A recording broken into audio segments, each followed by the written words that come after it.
Vita, meaning life. Mortis, meaning death.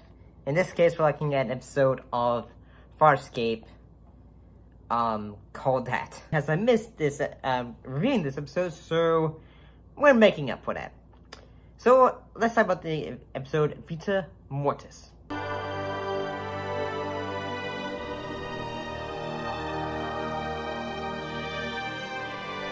What happened in this episode? Well, Dargo finds an orphan and decides to help her restore her life, but at what cost?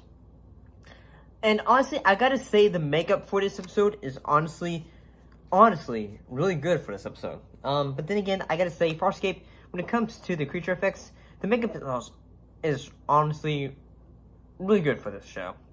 I do have to say that, the fact that this is a episode geared toward Dargo more, I like that in the fact, it gives him, the actor, more of a opportunity to flex his dramatic muscles, so to say.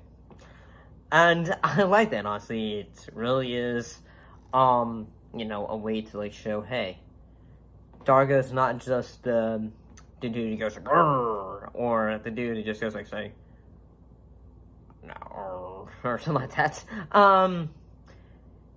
I gotta say that the fact that, he's in a way able to help her, become young again.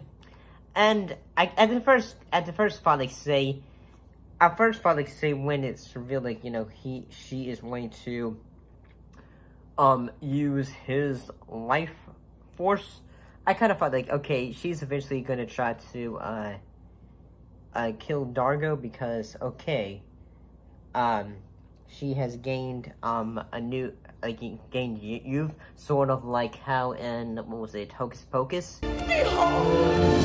I am beautiful! Boys will love me!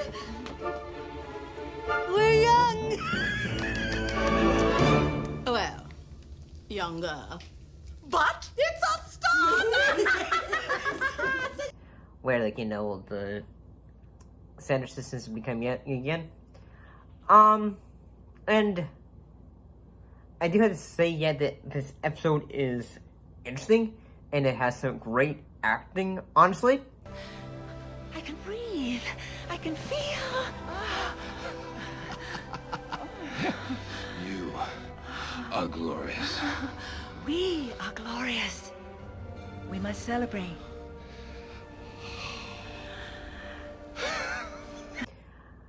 I do have to say that especially the friendship angle between Dargo and John is really full center here, and it shows hey, although they argue at times, it shows hey, their friendship has fully developed, and it shows at this point in the series they're almost like brothers.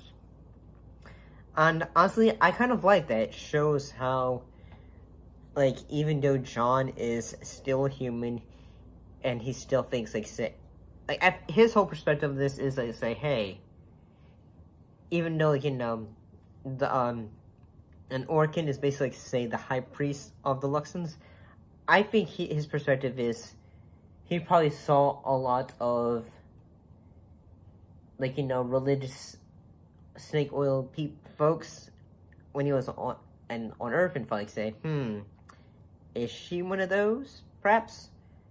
And yeah, it probably could have been what John was probably thinking the entire time. But at the same time, he was also thinking about his friend, because he probably said, "This seems too good to be true for you, Dargo." Honestly, I gotta say this episode was honestly pretty good. I'll see you later.